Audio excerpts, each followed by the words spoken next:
कहानी की शुरुआत होती है धरती की सबसे भयानक तबाही से। साल 2014 में ग्लोबल वार्मिंग अपने चरम पर थी। तापमान बढ़ता जा रहा था और धरती का हर कोना जल रहा था। वैज्ञानिकों ने इसे रोकने के लिए एक आखिरी हथियार आजमाया। उन्होंने एक खास रसायन को आकाश में छोड़ दिया जिसका मकसद था धरती को ठंडा करना। लेकिन यह प्रयोग एक ऐसी भूल बन गया जिसने पूरी दुनिया को बर्बाद कर दिया। वह रसायन इतना ताकतवर था कि उसने धरती को बर्फ की चादर में लपेट दिया। आसमान से बर्फ की मोटी परतें गिरने लगीं। समुद्र जमकर पत्थर हो गए। हर तरफ सिर्फ सफेद मौत का साया छा गया। धीरे धीरे इंसान, जानवर, पेड़ पौधे सब कुछ नष्ट होने लगा। धरती एक बंजर बर्फीली मरुभूमि में बदल गई। इस तबाही में इंसानियत की आखिरी उम्मीद थी एक ट्रेन, स्नोपियर्सर। इसे बनाया था एक अरबपति इंजीनियर विल्फर्ड ने। यह ट्रेन कोई साधारण ट्रेन नहीं थी। इसका इंजन कभी बंद नहीं होता था। यह एक ऐसी मशीन थी जो बिना रुके, बिना थके विशाल पटरियों के जाल पर पूरी धरती का चक्कर लगाती थी। इस ट्रेन में इंसानों के जिंदा रहने के लिए जरूरी हर चीज थी।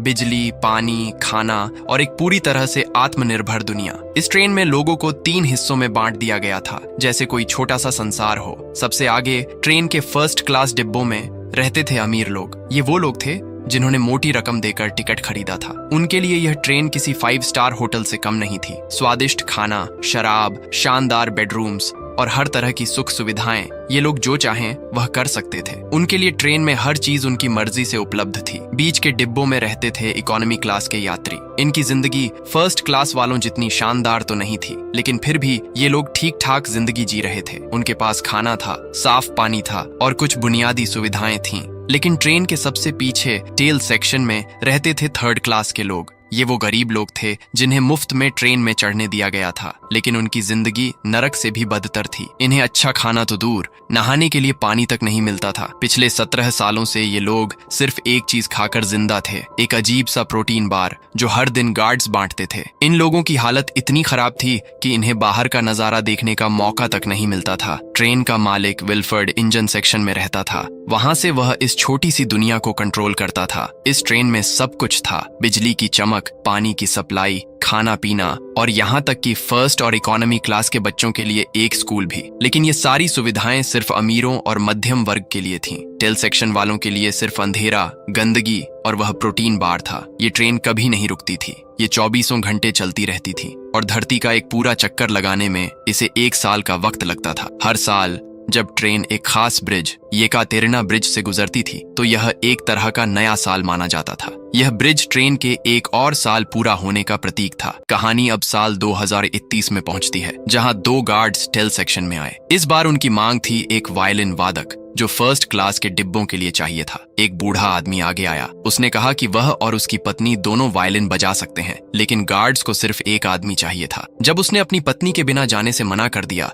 तो गार्ड्स ने क्रूरता की हद पार कर दी। उन्होंने उसकी पत्नी का हाथ तोड़ दिया और उसे जबरदस्ती अपने साथ ले गए। ये देखकर टेल सेक्शन में गुस्सा भड़क उठा। लोगों का सब्र जवाब दे चुका था। इसी बीच कर्टिस एवरेट और उसका दोस्त एडगर कुछ और कर रहे थे। वे प्रोटीन बार्स में छिपे हुए मैसेज की तलाश में थे। ये मैसेज कोई सामने के डिब्बों से भेजता था। टेल सेक्शन वालों की हालत इतनी खराब थी कि ये मैसेज उनकी आखिरी उम्मीद थे। तान्या, एक माँ, ने कर्टिस को बताया कि वह मैसेज जो वह ढूंढ रहा है उसके बेटे के प्रोटीन बार में है। कर्टिस ने बच्चे को बहलाकर वह बार लिया। उसने बार को तोड़ा और उसमें से एक छोटा सा कैप्सूल निकाला। कैप्सूल के अंदर एक मैसेज था, एक ऐसी चीज जो टेल सेक्शन वालों को बगावत के लिए प्रेरित करती थी। पिछले 17 सालों से ये लोग सिर्फ प्रोटीन बार खाकर जिंदा थे। उनकी हालत इतनी खराब थी कि वे अब बगावत के लिए तैयार थे। वे सामने के डिब्बों में जाना चाहते थे जहाँ सुख सुविधाएं थीं, जहाँ जिंदगी थी। लेकिन यह आसान नहीं था। पिछले 17 सालों में उन्होंने 2 बार बगावत की कोशिश की थी और दोनों बार वे नाकाम रहे थे। टेल सेक्शन के लोग कर्टिस को अपना लीडर मानते थे, लेकिन कर्टिस खुद को लीडर नहीं मानना चाहता था। वह अपने अतीत से परेशान था। उसका अतीत एक ऐसा बोझ था जो उसे लीडर बनने से रोकता था। कर्टिस ने वह मैसेज गिलियम को दिखाया। गिलियम टेल सेक्शन का सबसे बुजुर्ग और समझदार आदमी था। वह कर्टिस को अपना लीडर मानता था, भले ही कर्टिस इसे स्वीकार न करे। इस बार मैसेज में एक नाम था, नामगुंग मिन्सु। नामगुंग वह शख्स था जिसने ट्रेन के सिक्योरिटी सिस्टम्स को डिजाइन किया था, लेकिन अब वह ट्रेन के जेल सेक्शन में बंद था। टेल सेक्शन वालों का प्लान था कि वे नामगुंग को छुड़ाएंगे। उसकी मदद से वे ट्रेन के सारे दरवाजे खोलकर इंजन सेक्शन तक पहुंचेंगे। अगर वे इंजन पर कब्जा कर लें तो पूरी ट्रेन उनके कंट्रोल में होगी। इससे उनकी जिंदगी बदल सकती थी। यह उनका आखिरी मौका था। उसी रात गार्ड्स और ट्रेन की सीईओ मेसन फिर से टेल सेक्शन में आए। इस बार वे बच्चों की मांग लेकर आए थे। गार्ड्स ने बच्चों की हाइट नापनी शुरू की। तानिया और एक और आदमी एंड्रयू अपने बच्चों टिमी और एंडी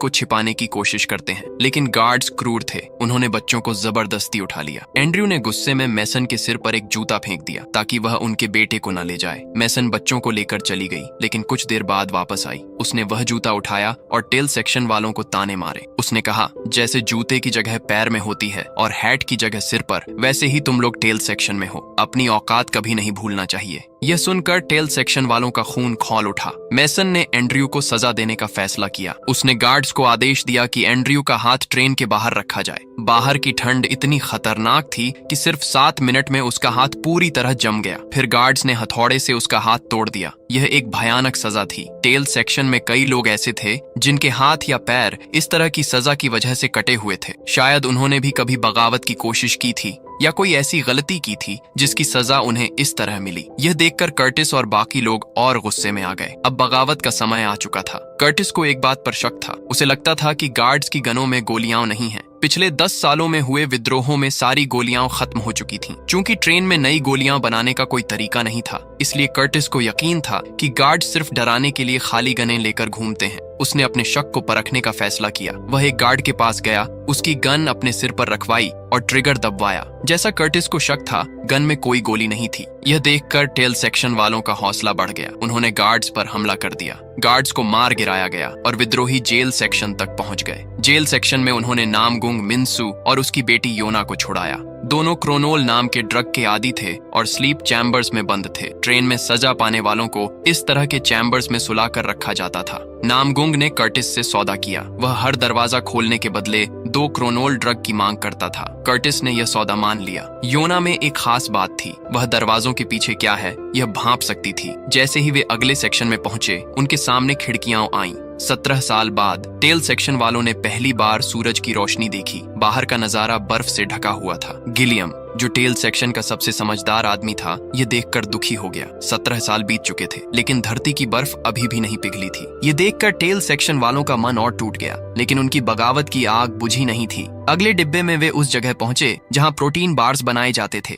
कर्टिस ने मशीन के अंदर झांका और जो देखा उससे वह सन्न रह गया। प्रोटीन बार्स कॉकरोच को पीसकर बनाए जाते थे। यह एक घिनौना रहस्य था। कर्टिस ने इसे अपने तक ही रखा क्योंकि वह नहीं चाहता था कि बाकी लोग इसे जानकर और टूट जाएं। उसे एक और मैसेज मिला जिसमें लिखा था वाटर। इसका मतलब था कि अब उन्हें ट्रेन के पानी की सप्लाई वाले सेक्शन पर कब्जा करना होगा। यह सेक्शन ट्रेन का सबसे अहम हिस्सा था। अगर वे इसे कंट्रोल कर लें तो उनकी बात मानी जा सकती थी। पानी की सप्लाई पर कब्जा करने का मतलब था कि वे विल्फर्ड और फर्स्ट क्लास वालों को मजबूर कर सकते थे। लेकिन यह काम इतना आसान नहीं था। जब वे अगला दरवाजा खोलने की तैयारी कर रहे थे, योना ने खतरे की आशंका जताई। उसने कहा कि दरवाजे के पीछे कुछ गलत है, लेकिन तब तक बहुत देर हो चुकी थी। जैसे ही दरवाजा खुला, सामने ढेर सारे हथियारबंद गार्ड्स खड़े थे। यह एक जाल था। गार्ड्स ने विद्रोहियों पर हमला कर दिया। यहाँ एक भयंकर लड़ाई शुरू हो गई। तभी ट्रेन में एक अनाउंसमेंट हुई। ट्रेन येकातेरिना ब्रिज से गुजरने वाली थी, जो हर साल के चक्कर को पूरा होने का प्रतीक था। गार्ड्स हैप्पी न्यू ईयर चिल्लाने लगे, लेकिन ट्रैक पर बर्फ की एक विशाल चट्टान थी जिससे ट्रेन हिलने लगी।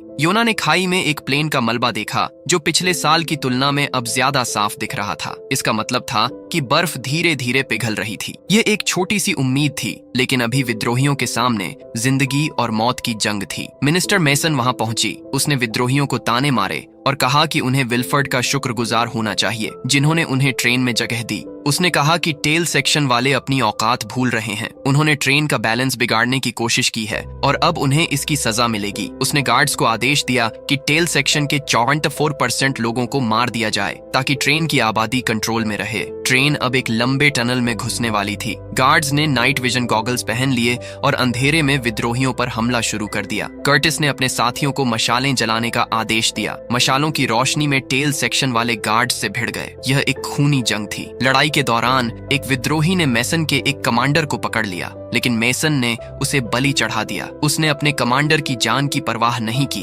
एक गार्ड ने एडगर को पकड़ लिया और कर्टिस को रुकने की धमकी दी। कर्टिस ने मेसन को पकड़ने की कोशिश की, लेकिन तब तक गार्ड ने एडगर को मार डाला। यह देखकर कर्टिस का दिल टूट गया। एडगर उसका दोस्त था और उसकी मौत ने कर्टिस को और गुस्से में भर दिया। आखिरकार कर्टिस ने मेसन को बंदी बना लिया। उसने गार्ड्स को रोकने का आदेश दिया। मेसन अब उनकी कैदी थी। पूछताछ में मेसन ने बताया कि बच्चे टिमी और एंडी सामने के डिब्बों में हैं। उसने कहा कि विल्फर्ड को बच्चे बहुत पसंद हैं, इसलिए उन्हें वहां ले जाया गया है। उसने यह भी बताया कि पानी की सप्लाई इंजन सेक्शन से आती है, जहां बर्फ को पिघलाकर पानी बनाया जाता है। टेल सेक्शन वालों का पानी पर कब्जा करने का प्लान बेकार था, क्योंकि पानी का कंट्रोल इंजन सेक्शन में था। अपनी जान बचाने के लिए मेसन ने कर्टिस को विल्फर्ड तक ले जाने का वादा किया। कर्टिस ने उसकी बात मान ली, लेकिन गिलियम ने उसे चेतावनी दी। उसने कहा कि जब कर्टिस इंजन सेक्शन में पहुंचेगा तो विल्फर्ड उसे अपनी बातों में उलझाने की कोशिश करेगा। गिलियम ने कहा, उसकी जबान काट देना, क्योंकि वह बातों में फंसाने में माहिर है।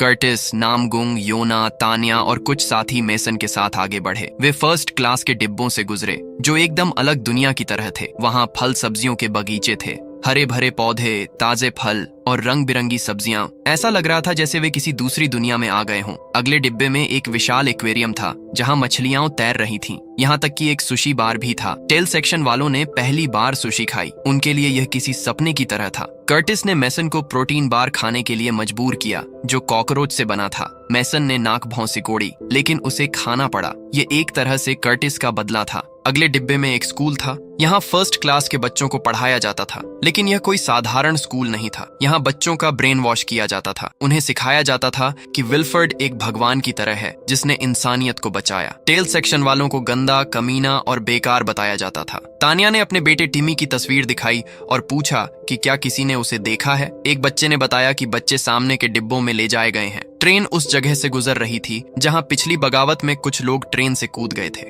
बाहर की ठंड में वे तुरंत जमकर मर गए थे। स्कूल की टीचर बच्चों को उनकी लाशें दिखाती थीं और कहती थीं कि ट्रेन ही उनका घर है। अगर इंजन रुका तो वे भी जम जाएंगे। यह बच्चों को डराने का तरीका था, ताकि वे कभी बगावत के बारे में न सोचें। तभी एक आदमी अंडों की टोकरी लेकर आया। उसने न्यू ईयर के मौके पर बच्चों को अंडे बांटने शुरू किए। टेल सेक्शन वालों को लगता था कि अंडे और चिकन जैसी चीजें सालों पहले खत्म हो चुकी थीं। वे अंडे देखकर हैरान थे, लेकिन अचानक वह आदमी टोकरी से मशीन गन निकालता है। उसने मेसन के गार्ड्स को छुड़ाया और विद्रोहियों पर हमला शुरू कर दिया। उसी वक्त स्कूल की टीचर भी अपनी टोकरी से गन निकालकर कर्टिस और उसके साथियों पर हमला करती है। इस हमले में कर्टिस का एक साथी मर जाता है, लेकिन कर्टिस के दूसरे साथी ने टीचर के गले में चाकू फेंककर उसे मार डाला। कर्टिस और उसके साथी सीसीटीवी स्क्रीन की तरफ देखते हैं। वहां वे देखते हैं कि वाटर सेक्शन में फ्रैंको, गार्ड्स का लीडर, ने बाकी विद्रोहियों को मार डाला। उसने गिलियम को भी कैमरे के सामने लाकर गोली मार दी। यह देखकर कर्टिस का गुस्सा 7वें आसमान पर पहुंच गया। उसने गुस्से में मेसन को मार डाला। अब सिर्फ कर्टिस, नामगुंग और योना बचे थे। वे आगे बढ़े। अब वे फर्स्ट क्लास की दुनिया में थे। यहाँ हॉस्पिटल, टेलर, ब्यूटी पार्लर और स्विमिंग पूल जैसी सुविधाएं थीं। एक डिब्बे में अमीर लोग क्रोनोल ड्रग के नशे में पार्टी कर रहे थे। नामगुंग और योना ने वहां से ढेर सारा क्रोनोल इकट्ठा किया। ये ड्रग उनके लिए बाद में काम आने वाला था। जब वे इंजन सेक्शन के पास पहुंचे, कर्टिस का गुस्सा फट पड़ा। उसने दरवाजा तोड़ने की कोशिश की। नामगुंग ने उसे शांत किया और अपनी आखिरी सिगरेट दी। कर्टिस ने उसे अपने अतीत की दर्दनाक कहानी सुनाई। 18 साल पहले जब धरती जमने लगी थी, टेल सेक्शन में हजारों लोग ठूंस दिए गए थे। 1 महीने तक न खाना मिला न पानी। भूख ने लोगों को पागल कर दिया था। वे एक दूसरे को काट कर खाने लगे थे। कर्टिस ने भी ऐसा किया। उसने एक औरत को मारकर उसका बच्चा छीना, जिसे वह खाने वाला था, लेकिन गिलियम ने उसका चाकू छीन लिया और अपना हाथ काट कर लोगों को खाने के लिए दे दिया। उस बच्चे का नाम था एडगर। गिलियम की इस कुर्बानी ने कई लोगों को प्रेरित किया और उन्होंने भी अपने अंग काट कर दूसरों को दी। कर्टिस को इस बात का गहरा अफसोस था। वह खुद से नफरत करता था, क्योंकि भूख ने उसे इंसानियत भुला दी थी। कुछ महीनों बाद विल्फर्ड के गार्ड्स प्रोटीन बार लेकर आए और तब से टेल सेक्शन वाले उसी पर जिंदा थे। नामगुंग ने कर्टिस की कहानी सुनी। उसने कहा कि उनकी कहानी दुखद है, लेकिन अब इंजन पर कब्जा करने का कोई फायदा नहीं। उसने सुझाव दिया कि उन्हें ट्रेन का बाहर का दरवाजा खोलना चाहिए। उसने बताया कि वह क्रोनोल इकट्ठा कर रहा था, क्योंकि इसे ज्यादा मात्रा में इस्तेमाल करने पर यह बम की तरह फट सकता है। उसने कहा कि येकातेरिना ब्रिज पर हर साल वह खाई में प्लेन का मलबा देखता था। पहले सिर्फ उसका एक हिस्सा दिखता था, लेकिन अब वह पूरा दिखने लगा है। इसका मतलब था कि बर्फ पिघल रही है और बाहर अब जिया जा सकता है। लेकिन कर्टिस को उसकी बात पर यकीन नहीं हुआ। उसे लगा कि क्रोनोल के नशे ने नामगुंग का दिमाग खराब कर दिया है। तभी विल्फर्ड की सेक्रेटरी वहां आई। उसने नामगुंग को गोली मार दी और उसे मरने के लिए छोड़ दिया। फिर वह कर्टिस को इंजन सेक्शन में ले गई। वहां विल्फर्ड ने कर्टिस का स्वागत किया। उसने बताया कि वही मैसेज भेजता था। हर 5-10 साल में बगावत करवाना उसका और गिलियम का समझौता था, ताकि ट्रेन की आबादी कंट्रोल में रहे। इस बार गिलियम ने विद्रोह को नहीं रोका, इसलिए उसे मारना पड़ा। विल्फर्ड ने कर्टिस को इंजन दिखाया। उसने कहा कि वह अब बूढ़ा हो चुका है, वह ट्रेन को अकेले नहीं संभाल सकता। उसने कर्टिस को अपनी जगह ऑफर की। उसने फ्रैंको को आदेश दिया कि टेल सेक्शन के सिर्फ 18 लोगों को छोड़कर बाकी सबको मार दिया जाए, क्योंकि ट्रेन को 18 साल पूरे हो चुके थे। कर्टिस ने सुना जब फ्रैंको ने टेल सेक्शन के 64% लोगों को मार डाला। विल्फर्ड ने बताया कि ट्रेन में संसाधन कम है और आबादी बढ़ती रहती है, इसीलिए उन्हें इस तरह के कदम उठाने पड़ते हैं। इधर नामगुंग और योना होश में आए। उन्हें फर्स्ट क्लास के लोग और फ्रैंको मारने आए थे। योना ने इंजन का गेट खोला, विल्फर्ड के असिस्टेंट को मार दिया और क्रोनोल को ट्रेन के बाहर के दरवाजे पर लगा दिया। वह कर्टिस के पास माचिस मांगने गई। योना को लगा कि इंजन के फ्लोर के नीचे कुछ है। कर्टिस ने उसकी मदद की और जब उन्होंने फ्लोर खोला तो देखा कि टिमी और एंडी वहां खतरनाक हालत में इंजन के पुर्जों में काम कर रहे थे। यह देखकर कर्टिस का गुस्सा फट पड़ा। उसने विल्फर्ड को एक जोरदार मुक्का मारा और उसे गिरा दिया। फिर उसने योना को माचिस दी। कर्टिस ने टिमी को बाहर निकाला और योना ने क्रोनोल में आग लगा दी। इसके बाद एक जबरदस्त धमाका हुआ। विस्फोट इतना ताकतवर था कि बर्फ की एक विशाल चट्टान ट्रेन पर गिर पड़ी। ट्रेन पटरी से उतर गई और सारे डिब्बे बिखर गए। इस हादसे में ट्रेन के लगभग सारे लोग मर गए, सिर्फ टिमी और योना बच पाए। वे ट्रेन के मलबे से बाहर निकले और पहली बार धरती पर कदम रखा। दूर एक पहाड़ी पर उन्हें एक सफेद भालू दिखा। ये एक संकेत था कि धरती अब फिर से जीने योग्य हो गई है। बर्फ पिघल रही थी और जीवन वापस लौट रहा था। यहीं पर कहानी खत्म होती है। अगर आपको ये वीडियो अच्छा लगा हो, चैनल को सब्सक्राइब जरूर कर लीजिएगा।